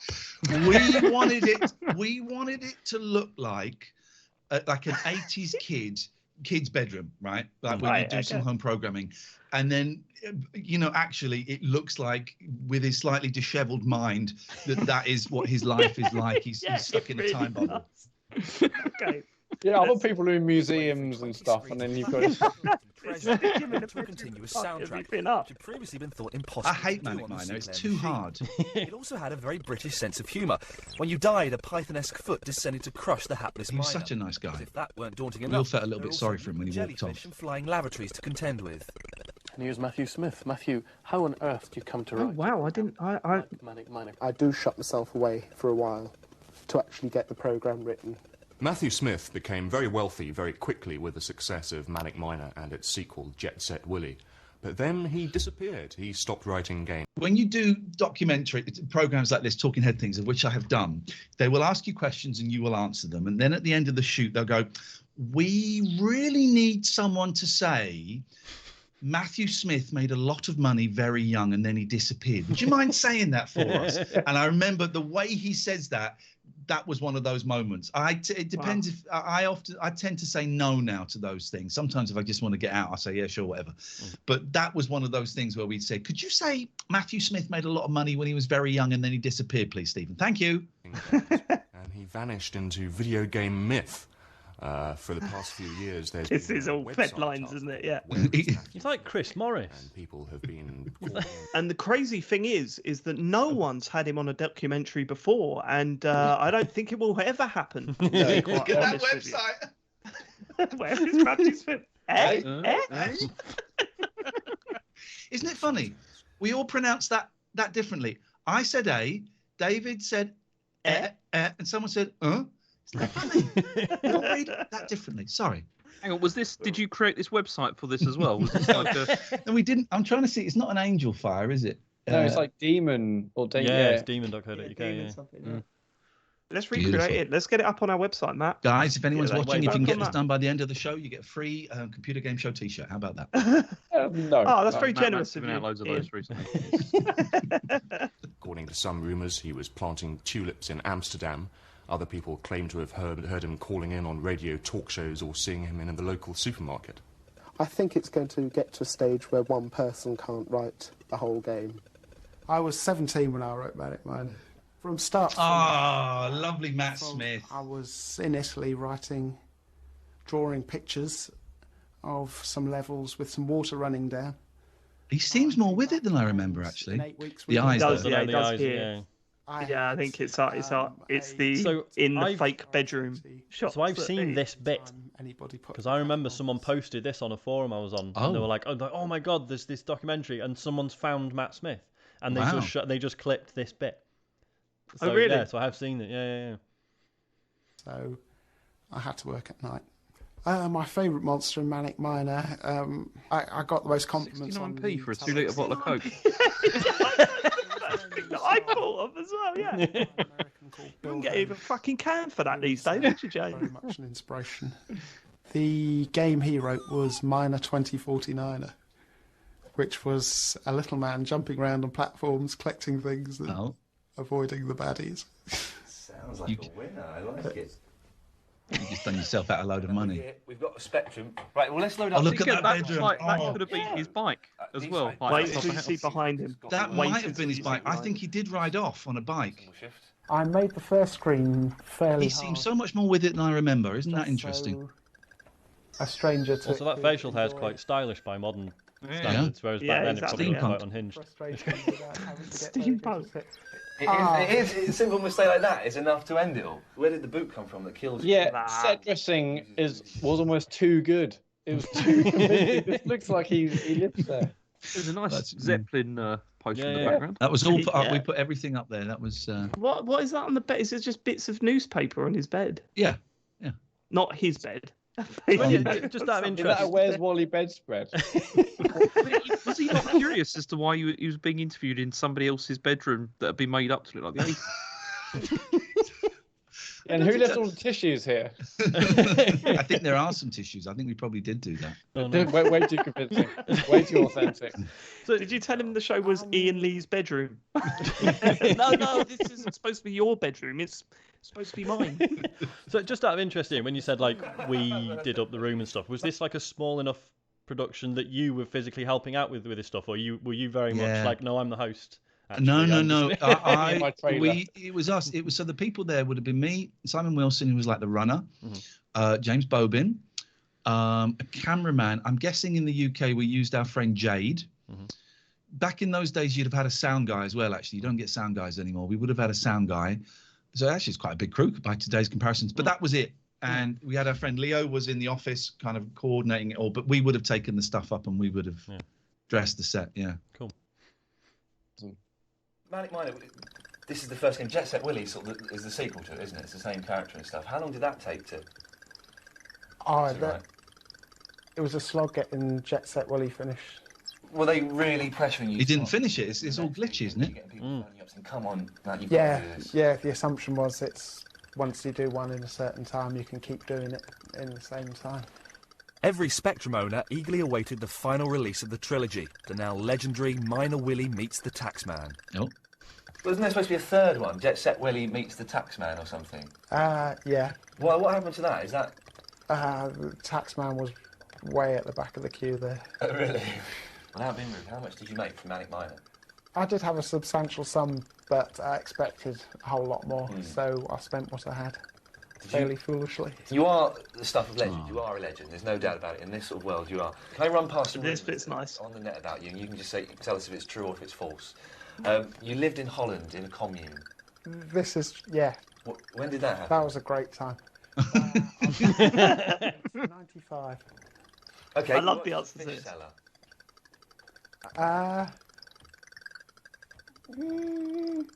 No, I don't think I ever sold fish. I love that answer. I love that answer. Wouldn't you know? Like if you were, I've sold things, and I've done things to fish, but I don't know if I've sold fish. I've worked with fish in a professional capacity in a number of ways. Would you consider an octopus a fish? That will help me formulate my answer. Oh, bless him. I tried to get a job in a fish gutting factory. But I applied at the wrong time of year.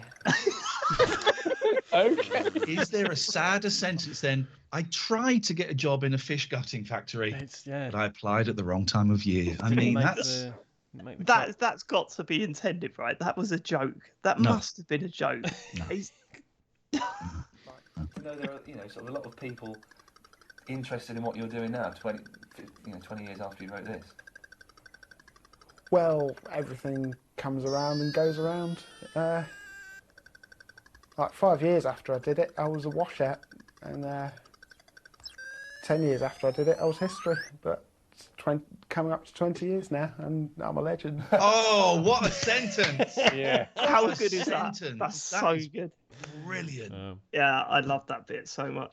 He was so sweet. He was telling us that he really wanted to get back into programming, and he was trying to find a way to. He was. Hello. Yeah, sorry, we're all trying to pause it at the same time. Matt, you take control. He was trying to. He said he had. It was coming out soon. Manic Miner on the Game Boy, and he was like going to be writing games for the Game Boy. And as far as I'm aware, it never happened. And it was.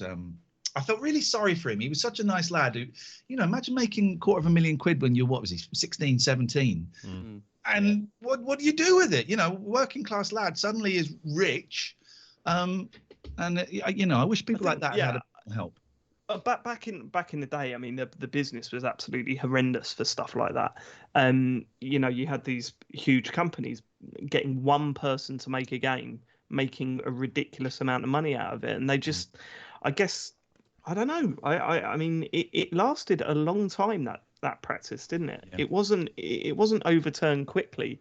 And some would say even now, like, you've got these huge games that go on to do big things, but unless you've got a certain role within that company, then you are not seeing the benefit of how well it's doing. It's the publishers, isn't it? Now it's the publishers that see all the cash. I mean, that was why it was really interesting when we watched that other one, the Commercial Breaks, documentary, which you saw like the sort of the beginning of all these these small companies, and how they were like heavily reliant on just like a couple of individuals. But this was kids doing this in their bedrooms, literally kids. And he programmed. I think he first programmed it on a TRS-80, which was like the kind of American version of a Dragon 32. And I'm sure maybe he said it there, or I've read it since, that every time the kettle boiled, it it buggered up the computer. You know, it was that kind of setup where it was all, and he had to keep, he had to save it before someone made a cup of tea and stuff like that. And it's remarkable. You know, imagine, it's just impossible now. It's just impossible. Yeah. On his Wikipedia, it said in 2013 he was working on producing a new game with Elite Systems, who have republished his original games on mobile platforms. So, Okay. Well, I know he does the kind of like the circuit of retro events and things like that. So I really hope he's all right.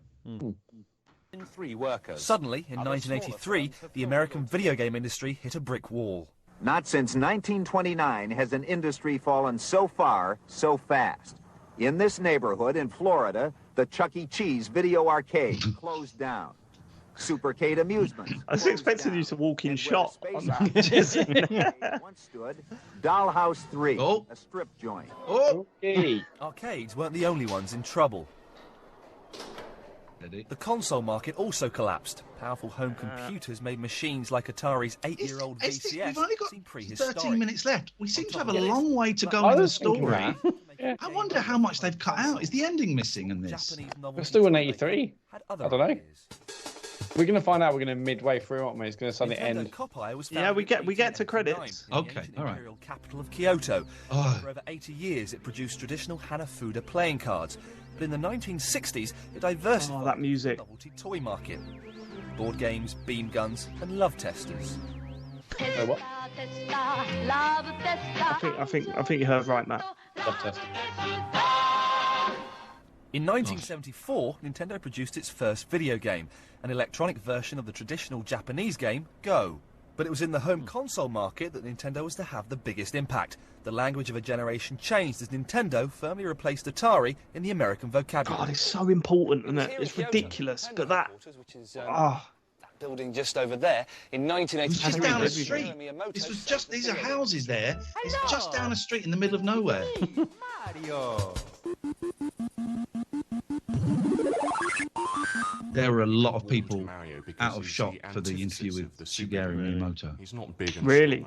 Oh yeah, there was. We had to wait in a room, and it was like, you know, the royalty was coming, and we were waiting in this room for ages. It's a really boring building.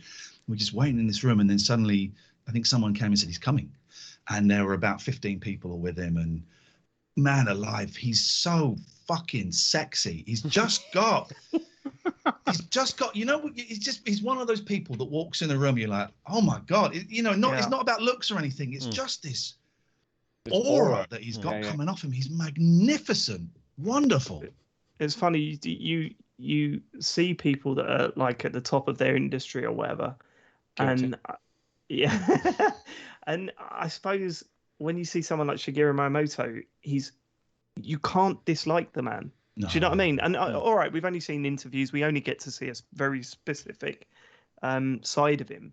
But every time he's on screen, you've got a grin on your face. Even in that E3 where we saw him like come out dressed as Link and looking really sort of actually quite sad, you still just got a big smile on your face and just love the man. It's unreal. Did you feel it at the time? Like, going to meet him, did you feel? First of all, we were really nervous because to get to Nintendo, we had to jump through so many hoops. They vetted everything, and it was tough because they didn't really, at that point, they didn't let anyone into the building really. And I wish I'd made more of. We only had him for a short time. He kind of came in, did the interview, and then left, and we're all like, "Whoa, what just happened?" Yeah. And I was really nervous. I was nervous all the time in Japan because it was quite intense. But I was really nervous there, and I think this is the bit you were referring to earlier, Dave. I wish I'd made more of this. I wish I'd been more confident. No. I'll point out what you're saying. Okay, thank you. All right. When you say like that, you'll kick yourself about. Okay, sorry, James. So when you say like everything was vetted, like would they wanted to see your questions and all that kind of thing, presumably? Wanted to see the questions. I make up that they probably wanted to see the stuff that we shot. You don't normally do that. I think with Nintendo we probably did. I can't quite remember, but yeah, they wanted to see all the questions. And they were really worried that we weren't legit and that we were going to take the piss. I think, they wanted it to be treated. Where did they get that idea from? Did they also wanted to see? Did they want to see the rest of the show as well, like other stuff that you'd already shot and that kind of thing? I can't remember, but I would say that was probably very likely with Nintendo and Namco. James in particular was directing it. Had to do. I think he had to do some meetings where he had to, go in a suit and be very formal and bow and agree to everything and do the tea and all of that stuff. They would have. I think Nintendo and Namco wanted to look at what we'd shot, and I think we had to give them final say on the edit, which is unusual. I think I read somewhere that the Nintendo wanted to pause the interview after they saw the trolley shot in the car park. Why? Is that someone hanging out of a window of a car? In Japan, talking in the middle of the road is seen as very, very disrespectful. So, yeah. The Italian fellow with a moustache and a big nose. Mario is the video game superstar. A survey in the United States in 1989 found that more American children recognise Mario than Mickey Mouse. Mario is far better known than his creator, Love this stuff too much. Miyamoto. That is, except in the world of video games, where this former cartoonist is probably even more popular than Jesus. Miyamoto may be the John Lennon Right, video game. David Sheff. My God, this is David Sheff's house, right? Who's David Sheff? He wrote a brilliant book called Game Over. Who else is he? There was a film made about him recently, like a movie. I can't remember who's in it, about him and his son being a junkie. That's okay. What I didn't know at the time, he's the last person to interview John Lennon before John Lennon died. Oh, wow. Yeah, and I didn't know it at the freaking time. And I'm sat there with the last interviewer of John Lennon in his house. And I didn't know it. And I found out, I was at home later on reading a book. In fact, it's David Sheff. Oh, no. So, just the nicest man. Really cool. That book, Game Over, is out of date now, but it's wonderful. And I thoroughly recommend it. Thank you. What was he? He was a journalist, was he? He was a journalist, yeah. He's quite a famous, varied journalist, not just a game guy, music journalist for a long time. And it said there was a big movie about 3 years ago about his son being a junkie and their relationship together. And it's one of those, if I did this now, man alive, I would have just sat and spoke to him, and I didn't. And, that's one of my regrets. It's one of those things, isn't it? Pringles in the chat saying beautiful boy with Steve Carell and Timothy. That's it. That's it. That's the movie. Yeah, it's about him and his son. Thank God. Right, let's go. And interestingly, I met his son that day, and I gave him some heroin, and he was only like 7. And it all went. Who played you in the film? Yeah. To games. Everyone looks at the next Miyamoto game to find out, what new things the man has invented. Oh, we've got 10 minutes, but it does speed up a lot. Nintendo, because I heard they design equipment. So I'm there doing that interview, and that's what I was interested in doing. That's so cool. He started off that is like, isn't it? Doing graphics, doing packaging, things like that. But he also was an obsessed game player. In 1981, Radar Scope, Nintendo's latest US release, failed. Nintendo was left with a lot of unsold cabinets on its hands. In desperation, they turned to Miyamoto to create a new game that would work in them. The result was Donkey Kong. I wanted to create a comedy gorilla character, not a frightening one. And so I called the game Donkey Kong, because I heard that in English, donkey... Effortlessly cool. I mean, God, he's wonderful. Yeah. I checked with the people who were in charge of English at Nintendo. They said that it was fine. But when the game was launched in the United States, everyone Head of English. But I love that. I love that story. I'm not 100% sure it's true, but to ask the people that speak English, obviously they're talking about British English, like that donkey means silly, and it was like that. It was like slang for you're a donkey or whatever. Yeah. But obviously that's not a worldwide thing. So when it was released, what he's saying is when it was released in America, they were like, "What?" It was the Gorilla's owner who stole the show. Originally called Jumpman, he was his named owner after the landlord of Nintendo's American warehouse, Mario Just Segali. Just as we remember him today. It hasn't changed a bit. The time. Mario wears a hat because I couldn't. Okay, all right, we know that. There we go. He's now right. So I'm there when this is going on. He's sketching this on a whiteboard, right? Mm-hmm. Do you see the picture? Does they do the other picture on there? No, I don't think he does. All but right. This. So he's doing this, right? And then we're kind of chatting, and while we're chatting and not filming, he draws a picture of Mario holding. He draws a picture of our cameraman. Yes, that's but as right, Mario. Is that on here? Yeah, this is what he's drawing. Oh, now. this is it. And sweet Jesus, why did I not hand him a bit of paper and say, "Could you do a picture of me, please?" Why didn't I do that? That was it. Do a Mario for. Oh man! One of my This is greatest the regrets. moment. This is the moment I wanted to talk to you about, right? You had Shigeru Miyamoto there drawing Mario, and you've got him to do it on something that wipes clean. And it's like, oh my God, could you imagine having a piece of paper with a Shigeru Miyamoto drawn Mario on it right now? Watching this is, I'm gonna fucking start drinking again tonight. Watching this Don't do that. is making me think, what have I done with my fucking life? No, no. But watching this, and it's so many missed up. I love it. I'm really, it stands up much better than I thought it would actually, and I'm not quite as bad in it as I thought I would be. I'd still change a lot, but I'd say this is one of the three things I'm really, really proud of. And actually, I'm still proud of it. But yeah, there's a lot of missed opportunities in here. I mean, But, it's when you're in the moment though, and Yeah, I you're was gonna say at talking the 21 time. years ago or whatever. It's not. It doesn't I was cross your mind. 27. But I was a baby. I didn't know what I was looking doing. back on it, you must just be thinking, just get a notepad out or something, because Yeah. goddamn. Terrible, isn't Oh. it? Terrible. Yeah, This but is great. what I like about this is that he keeps looking over at the cameraman drawing him, and you're just thinking, what the fuck is he doing? Watch, it's great. It wouldn't be as clear if his top was all So one this color interview like would have my been jacket. done in that room as well, but we just obviously whacked up a green screen behind it. He's taking a picture. What's that? Watch. You look back as well. What's he doing? What was he looking at? Is there any? There's no one here with a camera or anything, is there? Oh, fuck, it's you! Okay. I love it. Oh. Okay, right. Okay. This we've is what I to be got a lot quiet. of flack for, rightly so. We'll be quiet for this bit, and then we'll react to it afterwards. It's amazing. Here we go. I haven't played this for a while, so I might not be very good. Get out of it! Ah! You fell for that, old chestnut. When was the last time you played this? Do you play this very often? どうでしょう、もうするとかれこれ10年ぐらいは遊んでないですよ。 How did he answer that question straight away? Hasn't he always? He understands English really well, but he just doesn't like. He refuses he's to not speak. confident speaking it. I think is the. I didn't know that. Oh, okay. Yeah, there's a bunch of his videos.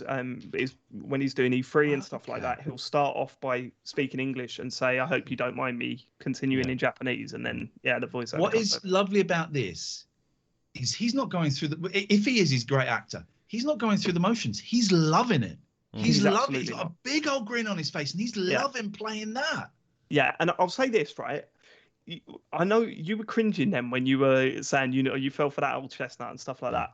I think that it's gone round in a circle now, where actually this is way more acceptable now than it probably was, 5 years after, because it really does just sound like you're having a bit of banter with him, while you're playing the game. It's way more friendly than just you being very, very straight. So whereas this is much more conversational, much more friendly, It's- much more and he's interesting. clearly having a good time. It's not as bad as I remembered it. Isn't that interesting? You haven't won yet though, so let's. I just love the right. Okay, right, we'll watch 彼が it. 来るって言うから昨日の夜徹夜で練習して。 Oh, look, he's. Really? Well, that That's doesn't sorry. because you're doing No, terribly, sorry, is that's what he said. ridiculous information. Thanks. What? Oh, no. Hang on a second. Mario, Fucking hell, I said I love thanks. that. Game over. Luigi's Wait. still playing there. I think that says quite a lot. Thanks. And you invented this game. What do you say? Do you say thanks? I say daints. Daints is a thing we used to say at college, right? I didn't know. God, that means nothing to only about 7 people. My friend Simon Roberts, dropped a name in, was from Glastonbury, and they had a thing in a school in Glastonbury where if someone did, we used to say shame in my school. We go shame. Yeah. And in there they go daints, and I just, so I just picked it up. You did it to him. I did it to Shigeru. A thing from one school in Glastonbury in the 80s. I didn't even go to school in Glastonbury. What I like is the fact that like that's the moment you've just been playing the game, so you're in that moment just thinking about playing that game, and that's not. That's just so natural, something that you would do after beating him. And then I think there's a moment where you're thinking, I just done that on camera in front of my mates. I'm going to rewind it. I want to hear it again. Bench. Mario, with you, game over. Why would I say that? What? It doesn't mean anything. You invented this game. You invented this game. Nintendo, however, wasn't going. I'm not in a road. Handheld Finally. at the time of Game & Watch. They said that you couldn't actually be on the train track though, so they had to put you into the train. But in 1989, Nintendo It needs a Game killer Boy, app video or game equivalent of a killer Walkman, application. designed for adults as well as children. To launch this revolutionary range, Nintendo needed a killer app, a killer application, a game people would buy the machine just to play the game. Their killer app eventually came from behind the Iron Curtain, the work of an obscure. This might be my favourite interview of the thing. There's Tetris. I love this. There's a great book about the history of Tetris. He was so nice. And in his office, this is before the Xbox came out. In computer. And before the Xbox hadn't come out, he had in a there's a box. I said, "What's in that box?" He said, "Oh, that's the dev kit for the Xbox." It wasn't called the Xbox then. It wasn't Dolphin, was it? What was? Oh, what was it called before? Dolphin was the Sega one, right? GameCube, yeah. It was whatever it was, whatever its code name was, and it was in this box. And then he went out to the toilet or to get something, and we're all sat there going, "Shall we open the we opened the box?" And we didn't. We spent so long. We should have just gone on. Oh, okay, there you go. Right, but we didn't. Anyway. Yeah, can we have 4 teas? And he had some toast. He was so nice. And this is another one of those things of, he didn't get a penny from Tetris. The Russian government. I think he probably says this. The Russian government owned it, so he didn't get a penny out of it. What I love about this is that he's a very serious. He's a very serious man, and he comes across as a very serious man, but he's really nice as well. And he's like, I tell him about Sextris as well. You do. Wait for that. It's brilliant. It's so good. It's so good. Yeah, but there was no he doesn't react badly to it at all. His reaction is fantastic. You say, what was you thinking? 5 minutes earlier, you went, "Daints." Well, I should actually tell you this. Interesting you say that there's a thing in TV. The thing where I said "daints" was actually, that's probably a few weeks before, because it was in a different country. It wasn't just in the next room. Oh, it wasn't. This wasn't all taking place in real time. And just to remind everyone watching, this isn't live. Yeah. Okay?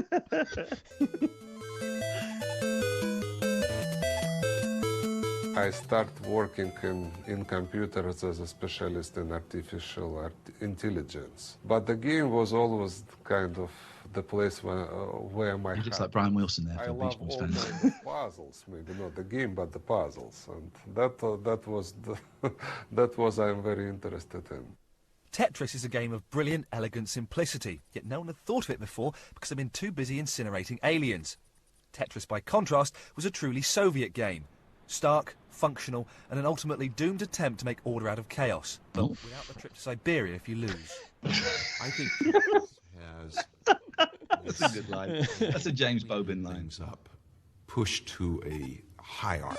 This is one where tidiness is next to godliness. It is brilliant and addictive, and it is everything that a video game should be. You start to play, and you can't stop. When the first kind of moving version of the program appears, I can't stop, I can't finish my programming because I pretend I kind of tasting it, but I keep playing and playing and playing. What a nice man. Because he really is. Union, Alexei didn't own the copyright to the game. Every Russian did, in theory. When the Soviet government sold the game to Nintendo in 1989, they made an estimated $5 million. Alexei made an estimated nothing. With the fall of communism, he moved to the US, where he now works for a Seattle-based computer company. Oh, Seattle! I went and visited on my day off. I went and visited Bruce Lee's grave when I was in Seattle. About 20 years old. Really? What's this game Yeah, called? This is great too. I love this. Yeah, and this is nuts. This is a box with all different. This is your comeuppance moment in this, because you go in with the same attitude as you have in the previous things and come unstuck, and it's beautiful. Shapes which you could do out of 5 squares. 5 squares, because Tetris, of course, is the 4 squares, isn't it? Exactly. And what's the idea of pentominoes? So the idea is, please put it back. I love that. Please put it back. The idea is, please put it back. I've got a game like this on my Oculus now, and Cubism, and I love it. So you could on the Quest. Them here. Yeah, it's a great game. But the last 3 or 4 pieces would be a problem. Look at his face, he's loving it. I know, he's loving it. There won't be a problem here at all. Hang on a second, that goes in there. This is a little bit trickier than I thought. Watch my watch. Look at that. I thought that if you... The old cross the button dissolve, it adds an hour to each shot, doesn't it? It's so 30 minutes later. Let's start to take it away, and Fantastic. that's how Tetris came So it's came infinite, out. so that means it can keep on going forever and ever. That's what infinite means, Ian. Don't need to explain it. Sextris, have you heard that? That's for the audience at home. Here we go. Yes, I've seen Have this. you seen that? I've seen this. And if they fall into the right position, they gently make love. Yeah. They gently make love when they fall in the right position. They gently make love. We're going back and watching that bit again, right? Because they gently make love. Why would I say that? when I love his answer at the end of it, but when you mention this version of the game, he just goes, "Yes, I've seen this." But listen to what he says at the end of it; it's so good. Fantastic. That's how Tetris came So it's came infinite. out. So that means it can keep on going forever and ever. Yeah. In England, Should just loop that now. Tetris called Sextris. Have you heard that? Where it was naked men and women. falling Yes, down. I've seen this. Have you seen that? I've seen this. And if they fall version, into the right position, they gently make love. Yeah. I don't think it adds too much. No. Your version was slightly better, I've got to say. Why is it so addictive? It's the most simple game. Why is it so addictive? I've heard many explanations of this phenomena. And a friend of mine who is a psychologist, he said me that it is something we should notice about the Tetris. What you see on the screen when you play. This is just a picture of your mistakes. All your destination, all your results are somewhere in this number and score. But what cries from the screen is your mistakes, and you want to fix it right away. Yeah. That's great. It's great. I love that interview. The 1990s saw great technological leaps in gaming. I was not actually on that screen, guys. Did you actually shoot behind a weld mesh fence, though? Put that up. It's the shopping trolley. I'm just breaking it down. Video game systems before. Sony and their all-conquering PlayStation. Oh, okay. We kind of just PlayStation. Console that made This was the first bit I filmed. They're installed in nightclubs across the UK, and games like I had no idea how to do it. Because that's when we went to see the guy that made Tomb Raider. Importantly, it introduced the world to its first real female video game superstar, Lara Croft. First bit that we filmed, maybe Bristol? Toby Gard, that's it.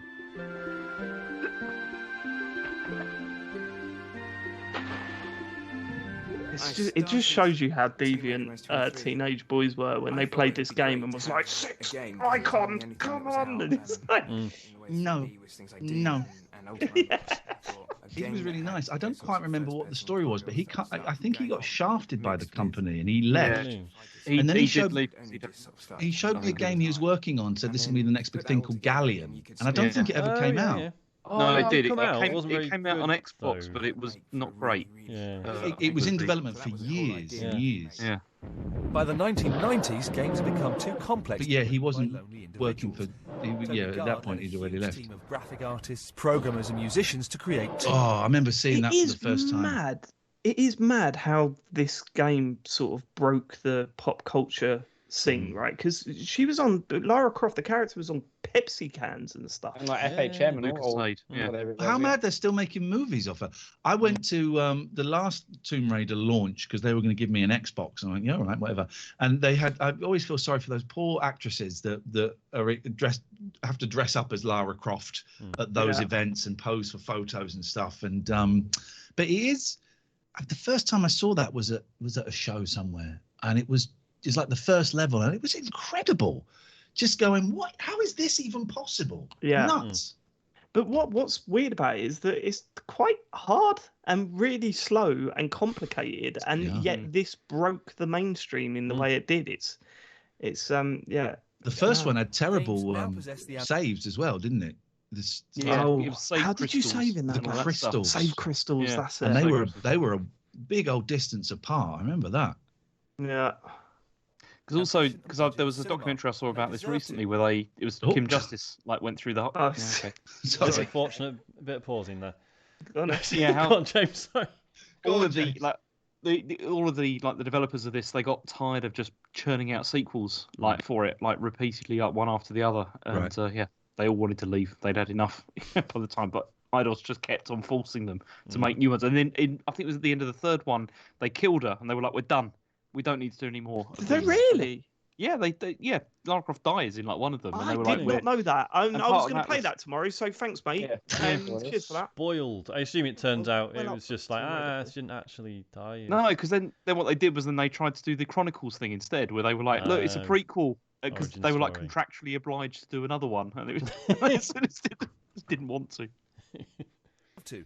In Lara Croft, Toby created as big a sex symbol as anything Hollywood has to offer. I mean, it is ridiculous, isn't it? She exudes a certain kind of blank desirability. The reason why she's so attractive is that she looks like no woman in particular. The Lara phenomenon shows how video games have matured along with the people who play them. People like me, who as kids played Pac-Man or Manic Miner, are now in their 20s and 30s and still playing games. We've grown up, and so have the games we play. Plot lines and characters have developed to emotionally involve the player. Graphics are becoming picture perfect, increasingly adult themes are being incorporated, and even your girlfriend isn't averse to spending an evening in with you and Lara Croft. If you look at the case with cinema for 30 different time back then. It's a bit I'm sorry, guys. I'm not that guy anymore. Form, which was just sensationalist and pornographic. And eventually people realise, well, there are artistic things you can do with cinema that you can't do with any other forms. And I think the same is true with video games. Oh, Jet Set Radio. So good. What Video a games game. have come a long way since Steve Russell's desire to fill MIT coffee breaks with something just a little bit more interesting than crosswords. Video games will sort of converge. And we'll be so We spent all day with Toby Gard and for 2 minutes, less than 2 minutes. Funny. From the environment. That looks amazing. Yeah, I know, but it's also not real, right? Yeah. And maybe for the first time in 2,000 years, we can all look forward to life in a better place with absolute confidence. Well, that's me. Oh, you know where that was? That was at the Millennium Dome. Was where it? you had a thing where you could get scanned and put in the sim. So that's the Millennium Dome, yeah. And I'm wearing the T-shirt. Look. Amazing. Oh yes, they are. That was brilliant. Well, I think a round of applause there for that. That was absolutely. Leo Martin. Can I just see the rest of the credits? I guess maybe it's just James Bobin coming up now. A lot of these are talkback people. Oh, James Bobin. James Bobin. Get slapped. Yeah. There we go. Talkback. There we go. 2000. Isn't that something? Amazing. Oh, they let us mess with the card at the end as well. That's very kind. So how did you find that then, Ian, watching back? Do you know what? It's exorcised a few demons. I hate watching myself back. Yeah, it was less pompous and less prickish than I was expecting to be. I don't think it's none of that. I don't. I mean, I think I'm very wooden and very stilted there. I do think, what a wasted opportunity. I met all these people. Why didn't I get photos? You didn't have cameras on your phone. I didn't take a camera. You know what? But I'm proud of that one. That's a good one. You say that, but you do have a video of you beating Shigeru Miyamoto. That's it. At his own game. That's not a bad memento to take away from that. Can I ask, and be honest, right? please be honest. Don't think I'm going to be upset or offended, because it is what it is. Is that interesting to you? I found some bits of it quite dry and a little bit, some bits of it were quite dry. Was that interesting to you? Yeah, absolutely. Yeah, it's still fascinating. Well, because I think, as you mentioned earlier on in tonight's stream, you get to hear more from these people, whereas in today's documentaries, it would have been like 30 seconds, it would have moved on to something else. And the fact you actually got access to someone like, Miyamoto and some of the other people you talked to was, it was fantastic to see. I think particularly at the time, there were so few things that were like well put together like that. That treated things with respect. It was mind-blowing. It's like it's not. Go on, Dave. Sorry. It wasn't that long ago, and it was, oh my God, video games are on the telly, like the actual telly. What the hell, And back then, it wasn't. You just didn't see it, and if you did, it was a kids' game show where they got celebrities to play like games against each other or whatever. That was the thing. We wanted it. Yeah, we wanted it to be like a proper, respectful documentary with a little bit of a wink to camera. But we definitely didn't want it to be Games Master or any of that kind of stuff. And I think that's what a lot of the Japanese, in particular, were worried about. It was going to be a Games Master kind of, not that specifically, but that kind of, messing around vibe. And we had to really convince them, oh no, this is a serious film. But we crammed a lot into 48 minutes. You really did. I think there is a slightly longer version, but not massively. But we crammed a lot of people in there. And now I'd have liked an hour with the Space Invaders and the Pac-Man guy, and then but it is what it is. No, that's good. I'm pleased with that. The most striking thing for me is that, I mean, even now and certainly then, any sort of video games telly, there was a weird sort of insecurity about it. But it's like we always joke about. They always start with like, "Oh, this is how much money games make now," as if to say like, like it's going straight in with like, we think you think this is stupid, but here's why we think it's important. Whereas this, we're legitimizing. This doesn't do that. It's just like, I don't know. It's just very matter of fact in comparison. Like it just goes straight in, knowing that you are probably interested because it's an interesting subject and doesn't need to justify itself. Ballerina Toshinden in the chat says, make Thumb Candy 2 and find out if Ed Logg's hives have cleared up. That's a great idea. It's crowdfunding. That's a great pitch to Channel 4. Yeah, they don't do 2s anymore, do they? They've always got subtitles. My baby, that should be that. Thumb Candy, Ed Logg's hives. Chod is saying it did start off with those sales figures and stuff. I must have missed that.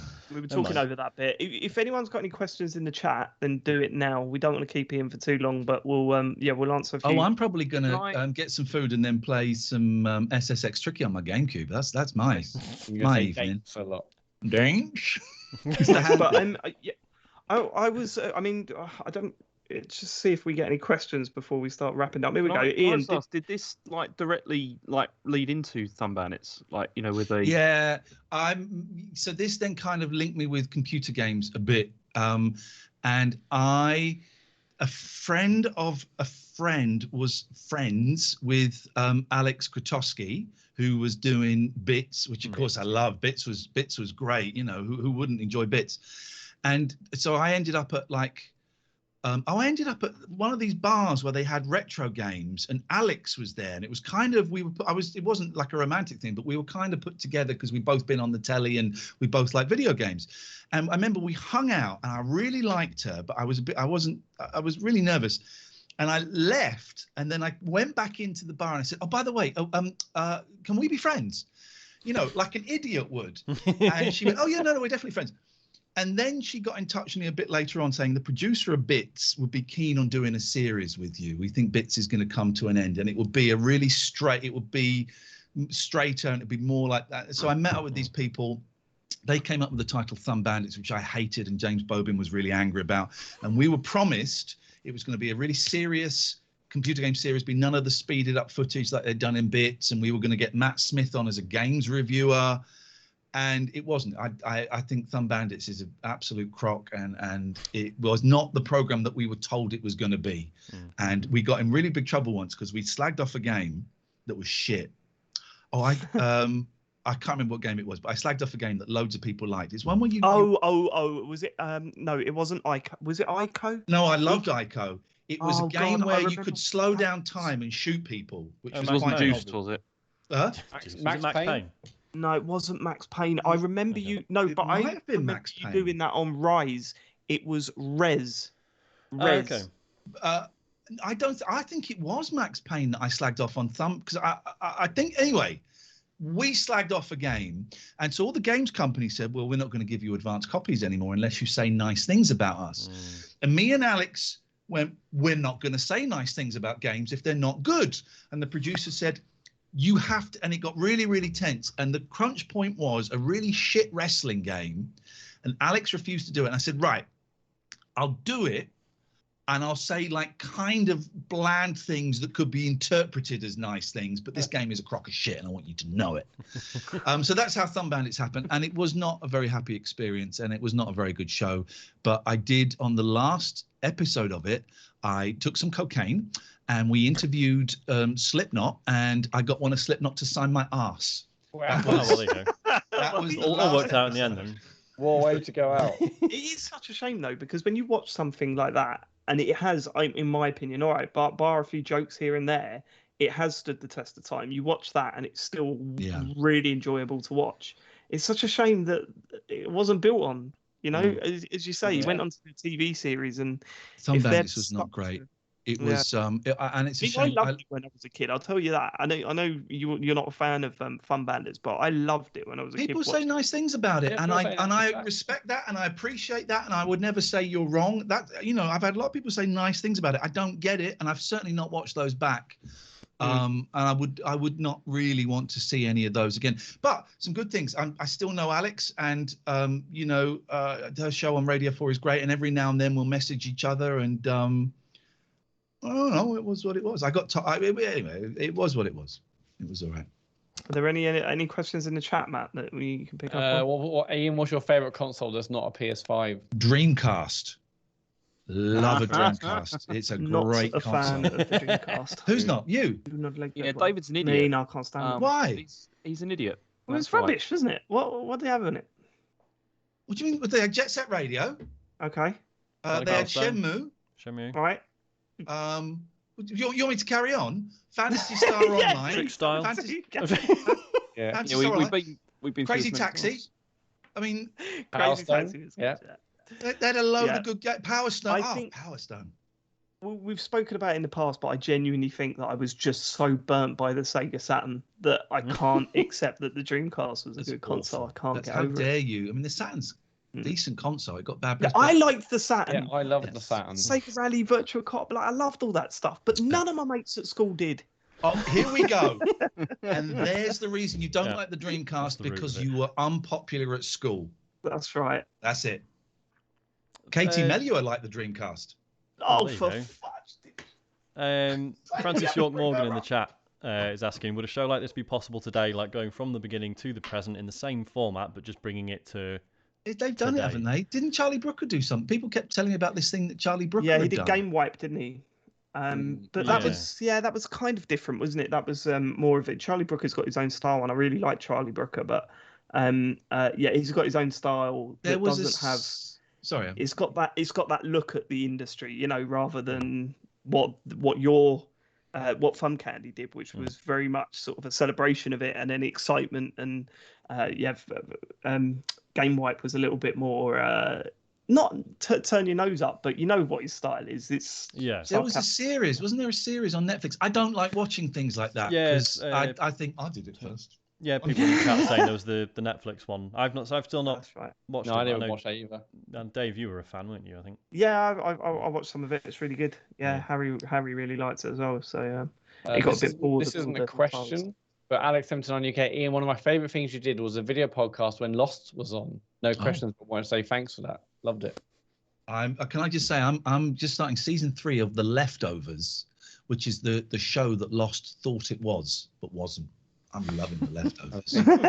but Lost was great. I'm going to rewatch Lost and maybe do that online at some point because I love Lost. Yeah, the ending was not so great, but I love it. Kenny Loggins, Ian, did you and Matt Smith go for a drink after your interview? No, he rode off on a bike. Did he? That was his bike. I think it was his bike. And we were all a bit sad. We were really, are you going to be okay? Because he was very confused. Are you going to be okay, man? Do you need it? We can get you a car. Do you need a lift anywhere? No, I'm fine. And I seem to remember him. We were stood in the street and he rode off and we all just sort of waved and he went. So no, I didn't go. Did you have no contact with him afterwards? No. Oh man. And again, you should have said, "Here's my number, Matt." Didn't. No. Any more, Matt? You should go chat to Grant Kirkhope and the Old Rare Boys. They're up in Twycross. Yeah, just do another documentary. Ian. Yeah, sure. And you're going to pay me how? Pay me how? Okay, well we'll wrap it up there. I was meant to say this at the start of the show, and I'm extremely embarrassed that I didn't.